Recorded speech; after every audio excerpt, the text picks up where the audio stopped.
Well, hello, ladies and gentlemen. This is the third part of my three-part series about encountering communist border guards, police, and getting away pretty much unscathed. House arrest, where they took my passport.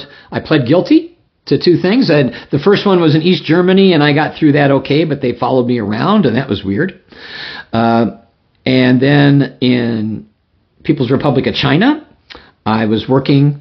I was in the country for 3 months and had a 1-month visa.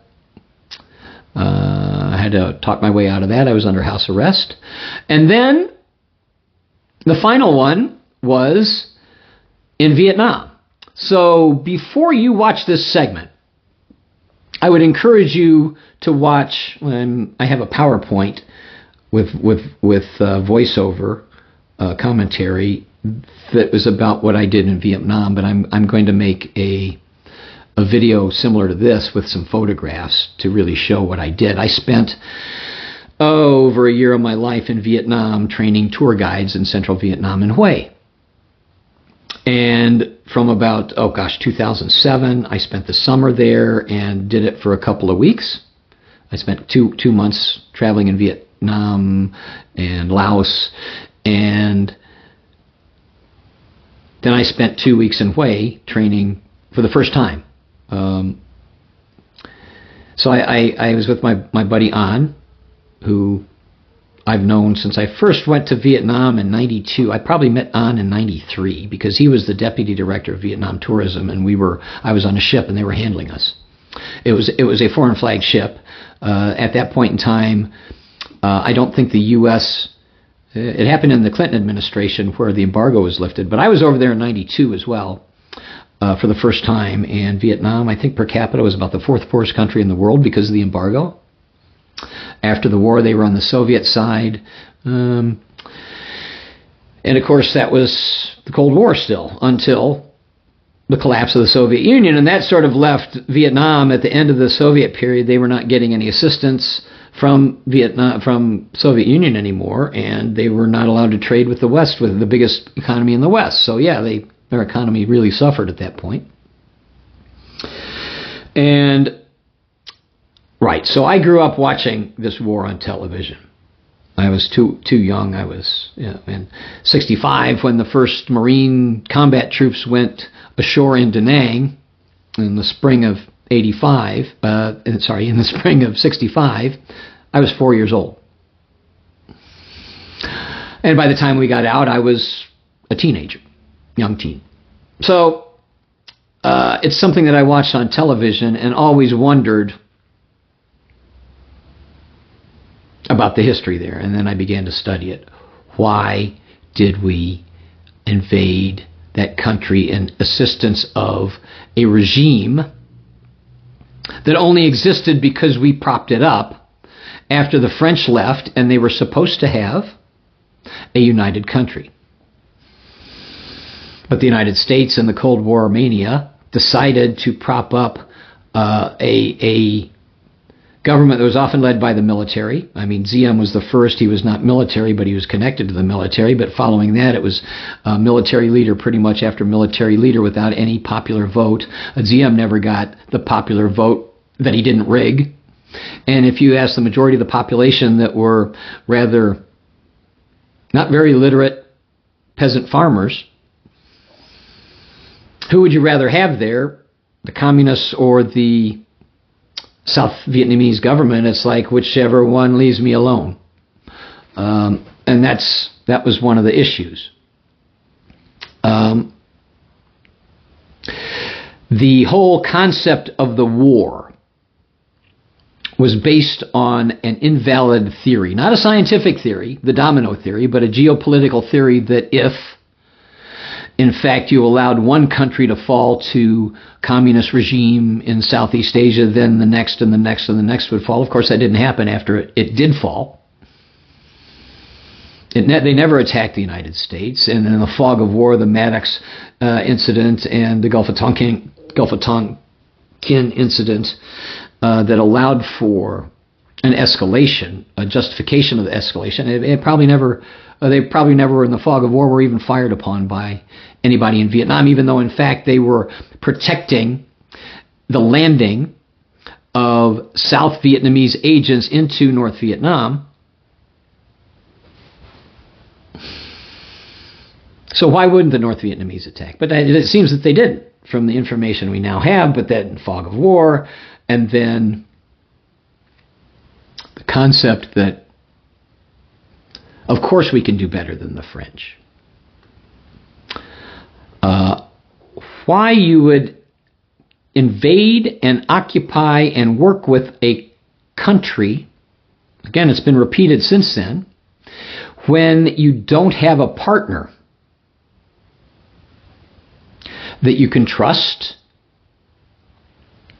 Like who was our partner in Afghanistan? So you look at the chaos of getting out. Vietnam was no different. We Vietnamized the war by giving weapons and loading the South Vietnamese military with the best weaponry that, as their willingness to fight crumbled, just became part of the enemy's weapons. It was not something dissimilar to what happened with the nationalists in China when Mao took over. Again, history can... I like a quote often attributed to Mark Twain better. History doesn't repeat, however, it often rhymes. So, yeah, separate players, separate time, different what happened in China to what happened in Vietnam, but similar tendencies. And watching the French and then the Americans make the same mistakes, and yes, the tragedy of losing so many wounded Americans, over 58,000 dead, for a war that didn't need to be waged and was not something that we probably should have involved ourselves in. And at the same time, killing 2 to 3 million Vietnamese and maiming so many others that left the country despoiled. I mean, think about the amount of bombs we dropped, not just there, but in Laos and Cambodia, fighting this shadow war that wasn't even authorized. Death from the sky, mines, defoliants like Agent Orange. Concepts like we had to destroy the village in order to save it, or we had to move people off their lands using defoliants because we couldn't find the enemy, and the enemy was living with the people, but we couldn't find the enemy unless we got the people off the land.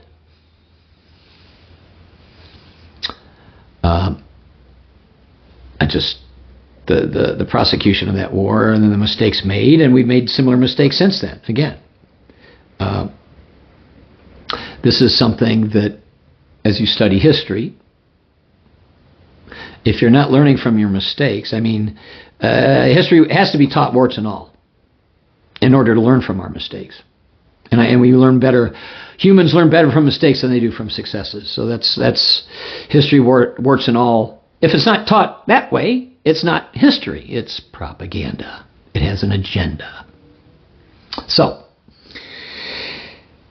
this is something that I was passionate about. I asked my friend, I said, well, see, since I'm here, and we traveled, and he showed me things, and he took me to his home.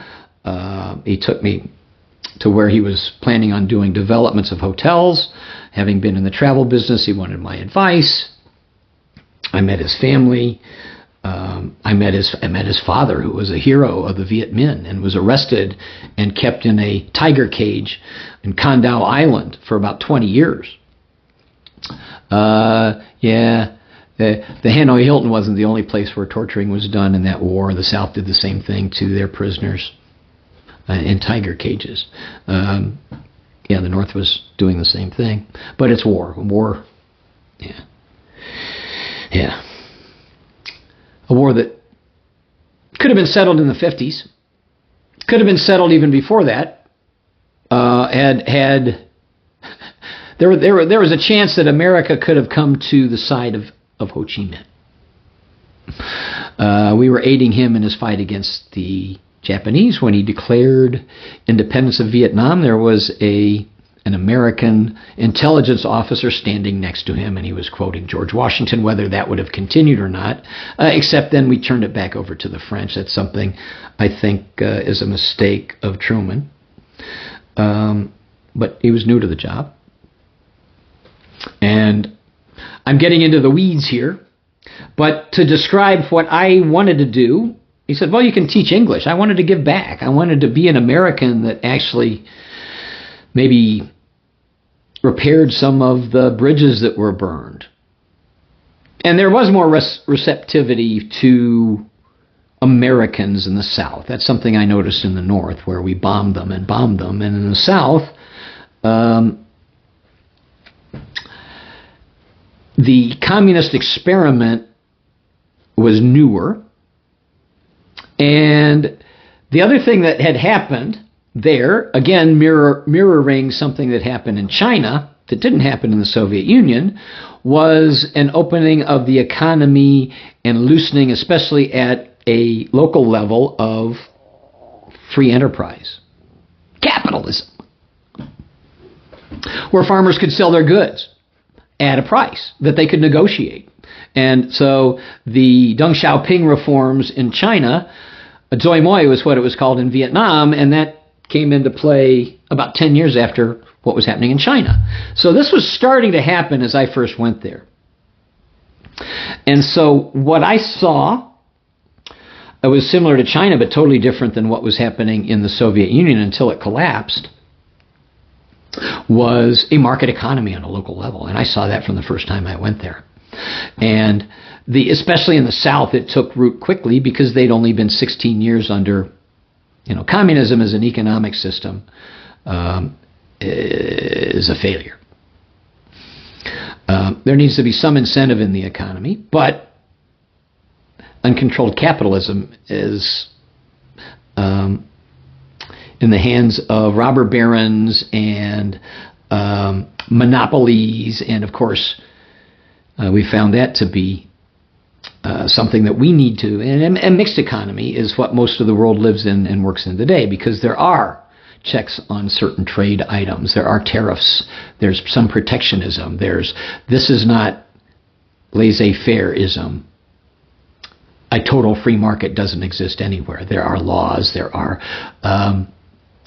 regulations. I mean, what are the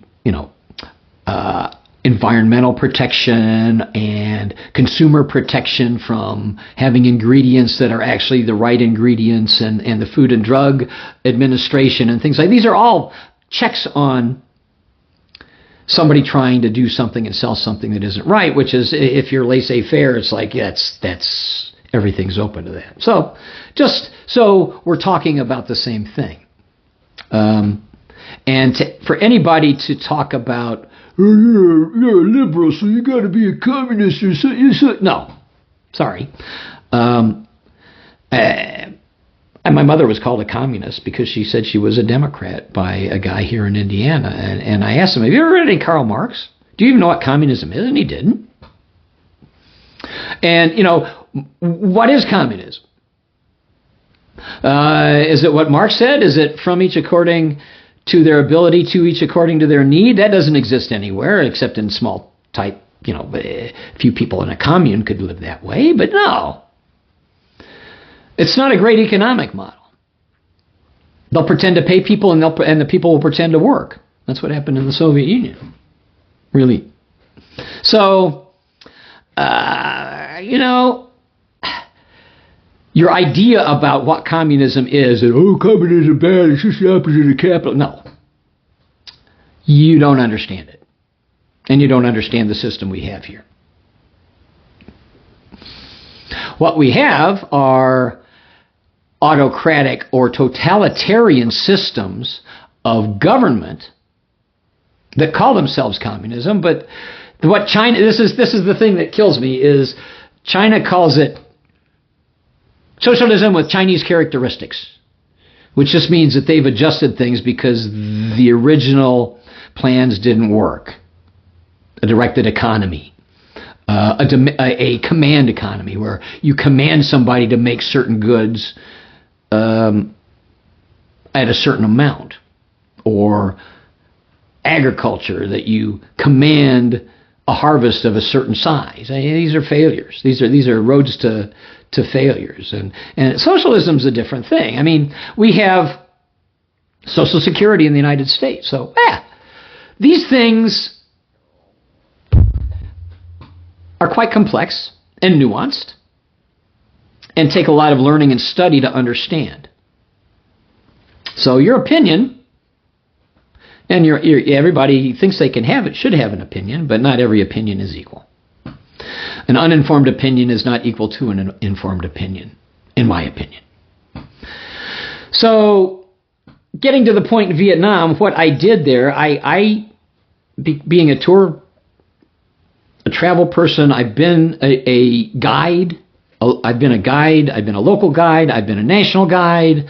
I have studied the history of Vietnam in a different way than the Vietnamese teach history because, again, a totalitarian or authoritarian country or government will only talk about a narrow perspective, which is that, the Vietnamese are right. The Vietnamese history is dialectic materialism, is a determined history. No, that's what the communists would say.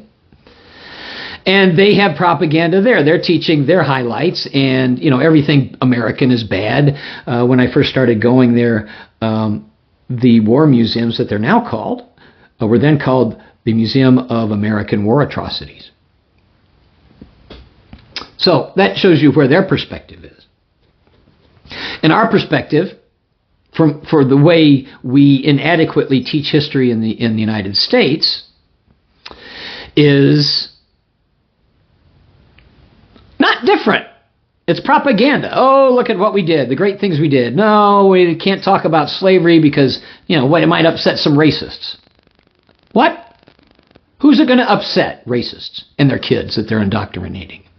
Bigotry is a learned behavior. Differences we can see, but differences that we're taught to hate.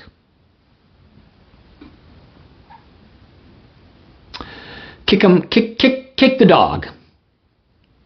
So, the Irish and the Italians are getting, when they come over, are getting discriminated against, but then here are these Africans, and they're even lower, so, we're going to kick the dog. But they could take our jobs, and they can often be pitted against each other by the powers that be, too. And that happens in every society. In fact, in Vietnam or in China, the picked upon class are the peasants.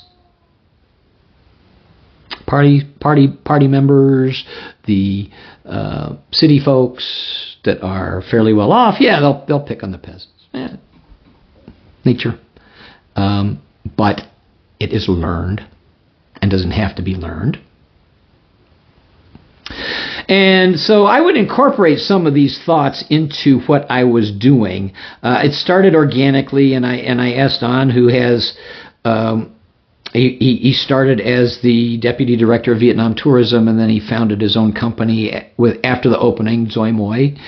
He came to the United States, got a MBA, and then went back and founded his own company and took a lot of the cruise business. He owned restaurants, he owns transportation companies, he owns a couple hotels, and he's still to this day, he and his right-hand man Tuan are dominating the Western cruise ship calls to Vietnam, as well as doing a lot of inbound from overseas Vietnamese. A lot of them coming from the United States. And a really entrepreneurial man whose father was a hero of the revolution, a Viet Minh, a mayor of Hoi An. And An has since left the party and is very affluent and switched on. So I asked him, he said, what can I do? I want to spend a couple of weeks giving back. He said, teach English? I'm like, yeah, but I can teach more than that. I said, how are your tour guides? Well, of course we need help. I knew they needed help. And that was that spurred the idea. Where to do it? Well, Hue in central Vietnam was getting quite a few cruise guests from Chiang Mai Port or from Da Nang. It's about a 2-hour drive, but it is full of UNESCO World Heritage sites. It's the former imperial capital, and they had really good schools there. And the French had started their education system. The high school there, Ho Chi Minh, Diem, who was the leader of the South, General Giap, all went to school in Hue. Again, it was a place where the French kept puppet emperors. And that ritual continued. And it's in a unique place in the center of Vietnam where the south has the delta of the Mekong, the north has the delta of the Red River, and there are mountains very close to the coast and rivers coming out of the mountains, and a huge brackish water lagoon in central Vietnam that made Hue for me so interesting, because you had, for example, the mountains are closer and you have hill tribes close by, and there are numerous nationalities living in hill tribes in the mountains that separate Vietnam from Cambodia, and the mountains that separate Vietnam from Laos, and within Laos itself, I mean, Laotians only make about less than a quarter of the population, and there are 30, 40 other ethnic language groups living in isolated pockets in the hills that are related to people in the hills of Thailand or the hills of Myanmar or the hills of Yunnan province in China. Are their relatives, and the next valley has different people. And it's a fascinating to study them, their languages, their religious traditions, some of them living in isolation and barely coming out of subsistence farming.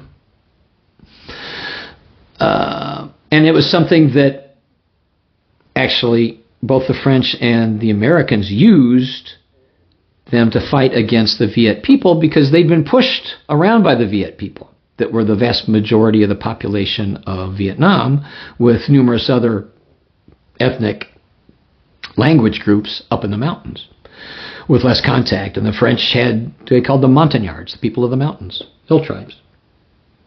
So for me, it was also very close to the border that divided the North and the South. The DMZ was just north of Hue. I could get there by car in probably an hour and 10 minutes. And then the road toward the mountains led to a very important place for the Marines called Khe Sanh. I've been there, and I've been to ruins from the Cham people in the area, and it's and their Hindu and Buddhist traditions, very similar in their architectural and artistic traditions to the Khmer Empire in Cambodia.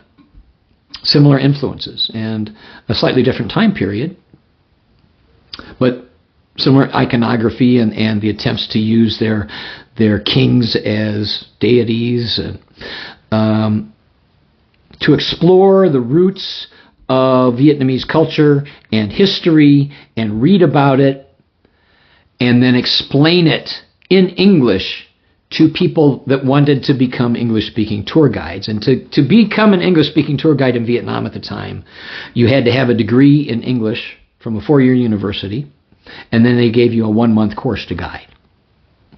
They didn't test your ability to speak. They didn't test your ability to communicate, or they just gave you a very cursory view of what it takes to lead a group through a site. And so I sort of started with a multi-level process of this project, where I would teach them better pronunciation, I would expand their vocabulary, I would get them to learn their history. And the facts are the facts. That's something I tried to stay with, and I didn't really deal with Although I made the point that the history that they're being taught and the history that I learned in the United States were from two different sides. But if you combine them together, you get a more complete picture. Based on the facts and the merits of those facts. And certain facts can be pushed to the side by one side or the other and not discussed because they don't fit their narrative. And so I tried to make it a little bit more complete. We would go to the sites. We would drill at the sites. I'd make them guide. And there were different levels of students. So there were those that were just still studying and were looking to get a 4-year degree and could come when they could. And that's the other thing was what I did was I sent out information on a daily basis and links on the internet of what we were studying. So if you missed the class, you could catch up. And I held them informally, basically using a laptop and maybe a television set hooked in with my HDMI cable, if there was a bigger audience. But working is totally organic. What do you want to study today? Who shows up and what are they best able to what are their biggest needs to improve upon? And then there were those that were actually working as guides that wanted to improve as guides. So with the students that weren't guiding, when, for example, a ship came to port and the buses went for full-day tours and picked them up, and the incentive for these students was so great because if you had a one-day full bus tour with 30 people on the bus, and they're going to tip you couple bucks a person, plus the salary you make, you could come back with close to $100 US dollars for one day's work. A long day, a long, hard day, would be equal to the salary of an office worker for a month. What an incentive to improve and get to that level. So, for example, when I started this in 2007. After I came back by 2011, my earliest students, those that continued to study with me and learn from me and continued to work, and actually I got questions from them in email that I answered during times I wasn't there. I tried to get there whenever I had a gap in my schedule of a couple months. I could use frequent flyer points or find cheap airfare, and once I got to Vietnam, I was living on just a few dollars a day because that's their economy. And it was cheaper for me to go over there, especially if I had a frequent flyer points to fly over there, and spend a month volunteering my time. And it was cheaper than living in the States if I'm not working. So that's the coolest thing that I ever did was this project. And I spent over a year of my time in total, easily, month and a half at a time, in Hue between 2007 and 2017. And it was the last year that I was stopped. So that's going to be really, this is more about my project. That will be another talk because I got into discussing exactly what my project is. It's hard for me to describe the events that transpired when I was placed under house arrest on my last trip to Hue without discussing what happened in Hue. So I think I'm going to do this in reverse order. This is going to, since I got into it, this is the story of my project. So 2007, I spent 2 weeks there. I had a number of students that came, 3 of which became my master students. Some of them would come even periodically later. Most of them were guiding at that point in time, but needed to improve. And we'd go to the sites and practice.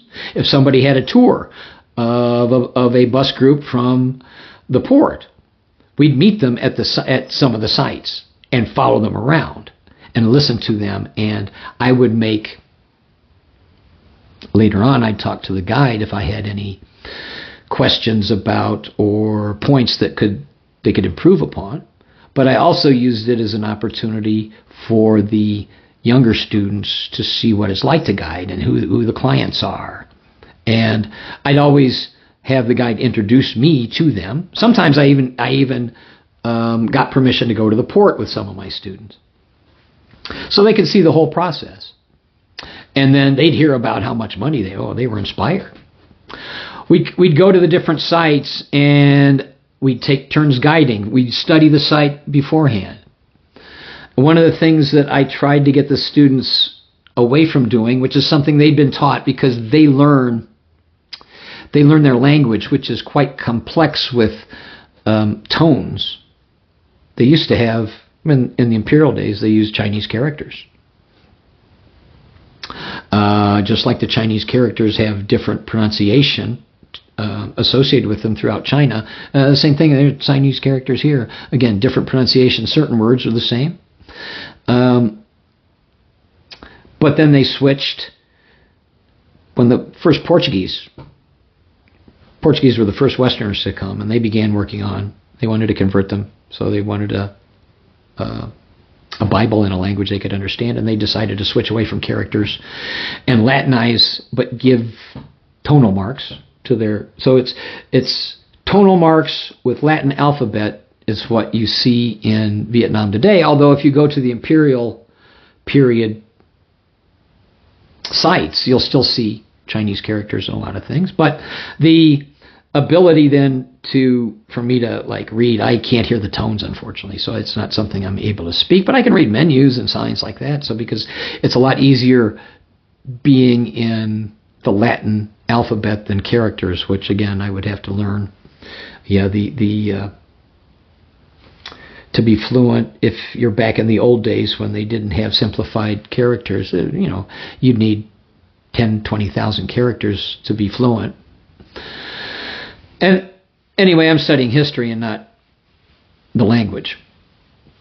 So I'm teaching in English, I'm getting questions in English, and I'm working on their pronunciation and working on just their skills. Where do you stand when you go to it's hot? So you stand in the shade. You stand with your back to what you're describing, so you're looking in the face of your audience to see that they're paying attention. You're speaking loudly, slowly, and clearly, because if you're not being understood, you're not guiding. And that's one of the biggest problems, is the accents, pronouncing every syllable, speaking loudly, slowly, clearly so they can understand you. And there are some of the students that knew English well, could pronounce it well, could learn the history, but they talk like this and you can't even hear them in a loudly, slowly, clearly. I have a guide's voice and I can talk to a group of 40 people without any amplification. So if you are that, and this is before they had transmitters with these little earpieces, whisper devices that you speak in a microphone and everybody gets a commentary in their ear. That's something that is new on the scene. I first started using those around 2003, and they were a big hassle, but they're more in use now. But often they would buy these little belts with a little loudspeaker, and that would be a way to amplify their voice. I find it annoying, personally. But again, I have a voice that booms, but trying to get them to speak from, use your diaphragm and project and pronounce and enunciate, in addition to knowing your subject. And they wanted to memorize things. So my way to get them out of that was just keep interrupting them. And they'd want to start and run the tape at the beginning again. I didn't finish that paragraph. Well, no, you need to know your subject well enough to discuss it, not memorize it. And that's another thing that I worked on. And after 10 years, what I found was, and going to wonderful sites throughout that region, going to markets, that was one of the hardest things for me to find English words for, were some of the fruits and vegetables that are not found outside of Southeast Asia. And what are they? And there are different, okay, so here's a good example. So a zucchini is in England, it's called, they use a French name, courgette. Right? So, and there are different names in Australia for certain things. So again, that trying to identify what the fruits are that I'd never seen before. That was an ongoing task of finding a website that would have descriptions and photographs, the Latin name, which, I mean, I'm not going to guide people with that, but knowing the name in English or being at least able to describe what things are, including species of fish or whatever is in the market. And the markets are amazing. That's one of the things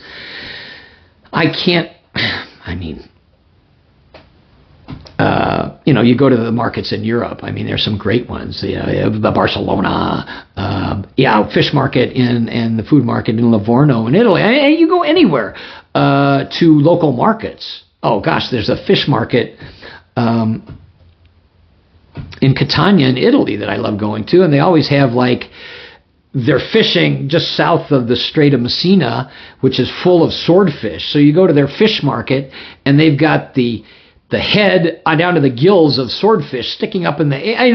These are things that are great to photograph and to show them how the people really live and shop. And that's where I went to get my bananas every day.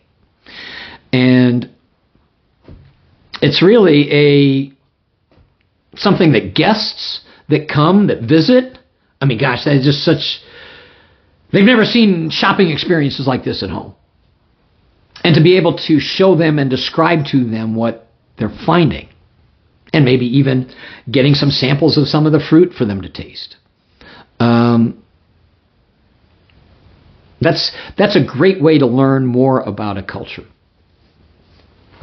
Home visits, visits to temple complexes, and how do you describe the religions, which are so different in Vietnam. And in Vietnam, they still have a fairly high percentage of people that have converted to Christianity, mostly Catholics, during the long French occupation period. And other religions like Cao Daiism, which is a totally syncretic, revealed religion that's practiced by maybe 10 million people around the world, mostly Vietnamese, and Cao Dai temples in the south of Vietnam that I've been able to take guests to. How do you explain these?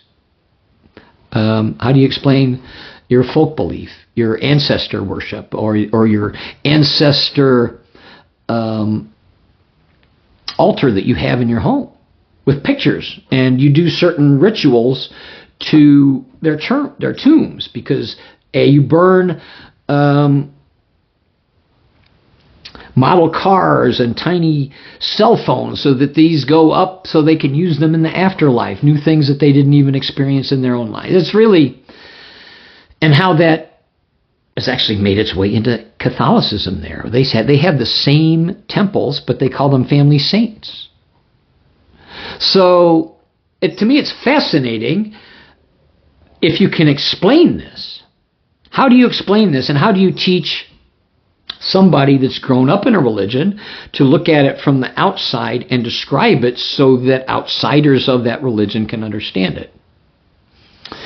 And I've spent a lot of my time studying world religions and a number of these different locations where there is overlap and where certain things are combined, it becomes syncretic. And this is something that Vietnam is full of, and Asia in general is full of, because this is an area, except where it was brought by Europeans, the three dominant Western religions, Judaism in a the same tradition of monotheism, with the same basis, the same 10 commandments from the Jewish tradition that are held by Christians and Muslims, and then revealed later to be different divergences, but from the same basic principle that you can't have any other gods.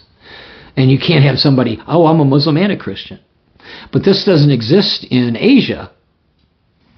So certain Buddhist things are, and they even have Confucian temples where you go to worship for good grades and pray for good grades and light votive incense. And they come up and they pray. How does this come about? The three beliefs that came from China, they call them the Tam Jiao. And they are Buddhism, Taoism, and Confucianism. And this is something that Buddhism to Vietnam came via China back to Vietnam, whereas some of South Asia, it came from Sri Lanka and India. And there are two different schools of Buddhism, and how do you describe those? And, what is this Buddhist temple monastery complex? And how do you describe that? So these are, even before I get into the war and the history of that, which, they understand. They have the dates. They know the date when the Marines came ashore in Da Nang, and they know the date that they went into Saigon, and the date of different battles. But it is the motivations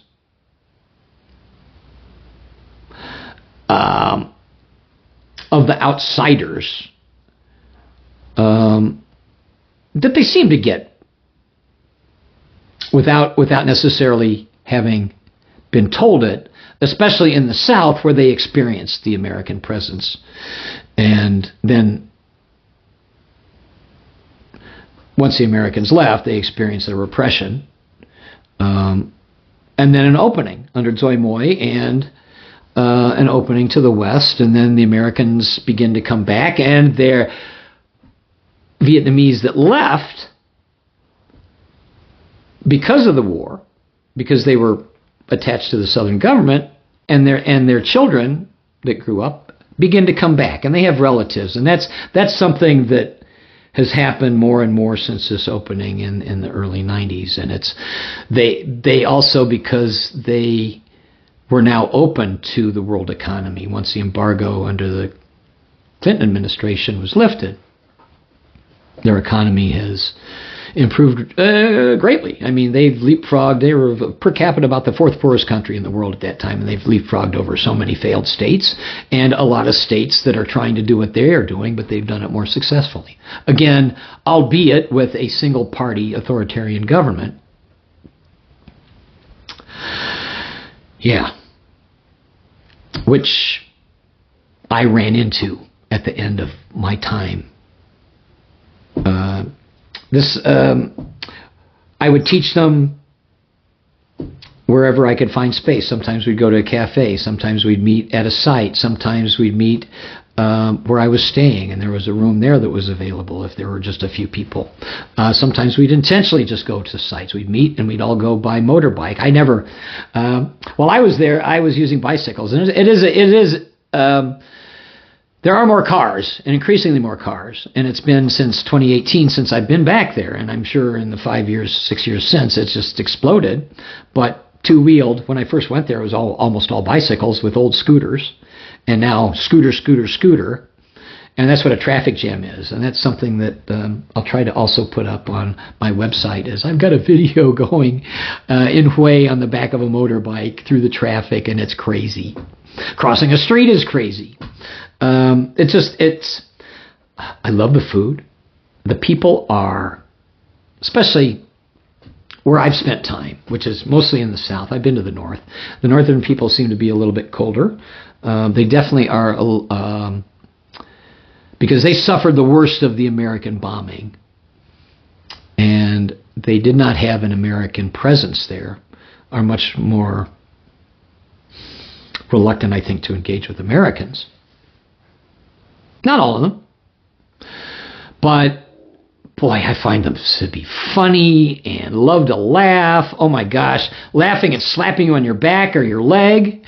They're lovely people. Hardworking, industrious. The thing from being a teacher, I taught 1 year of high school, but basically I was over there teaching and giving my time to teach them. And because of their Confucian background, where there is a respect for knowledge and teachers. I mean, I was called Master Peter and was treated better by my students there by far than you'll find in an American high school the way they treat teachers is right, and the way the parents treat them as well. It was an immediate respect. And, you know, if I was taken to somebody's home, and I often was, I mean, my oldest master student, I mean, he was so poor when he had two changes of clothes and he rode a bicycle. He didn't have a motorbike, but he was so driven to learn. And he was from a family in a rural area, and he took me home to his family, and the pictures in that experience is just amazing. I was the first Westerner to come through their village in maybe since just after the war, and it might have been Russian, but the drive, all four of his the four adult children had all gone to university. Parents were barely literate. He now owns a travel company, and he's a guide for Vietnam, for a national guide for a pretty cool Western tour company. So he's also employing people. I mean, his tour company, he gives, and it appeals to the backpacker crowd, but he's got a bunch of drivers on motorbikes, and the guests ride on the back of the motorbike to get to places that are inaccessible by four-wheeled or buses. And it's a great experience. So he can get to pillboxes that were built by the French that are up in the hills that nobody gets to see unless you go there by motorbike. And he can get you to across using little ferry boats to get to some of the Imperial Dynasty tombs that are also inaccessible, which is so cool. And they're benefiting, you know, that was my intention to, you know, what is the saying? You can give a man a fish, but if you teach him to fish, he'll eat for a lifetime instead of a day. And this is what I was trying to do: give them a skill that they can use to improve their lives and their family lives. And that was something that, prior to the pandemic, I had about 45 of the students that I mentored that were actually working as tour guides, and a number of them were not. They didn't have the personality, or they didn't want to do it, but they would still use their knowledge and their English, and were working in the tourism industry in a way that made this. That was the coolest thing I've done in my life. I started it just because I thought I could. I found a need in talking to my friend there, and it was easy for me to replicate. I just keep going back to Hue. It spread by word of mouth initially. And then what I think triggered, we were not sure, the government came looking for me, was I think one of my students advertised Peter's class on Facebook. And I would show up on a tourist visa, and this is what leads into the visa issue and the story about what happened with the officials in Vietnam. That's going to be put together in a third of a 3-part series on encounters with governments of communist orientation. But as this story is more about the project, I'll have some photographs I'll try to get on this, and lasted from 2007 to 2016, late 16, early 17. Was my last visit to the project, but I came back to Vietnam after that on ship and encountered my guides. Despite the fact that the government took offense to what I was doing, I was still allowed into the country 5 times after that fact before 2018 when they banned me. And I found out while I was on a ship, and I was not allowed off the ship for the week we were in Vietnam. But I could see my guides coming to the ship, and I could talk to them from the ship. It was really a really surreal situation that I'll describe a little bit later. And you'll see some photographs from my time in Hue. Wish you all peace.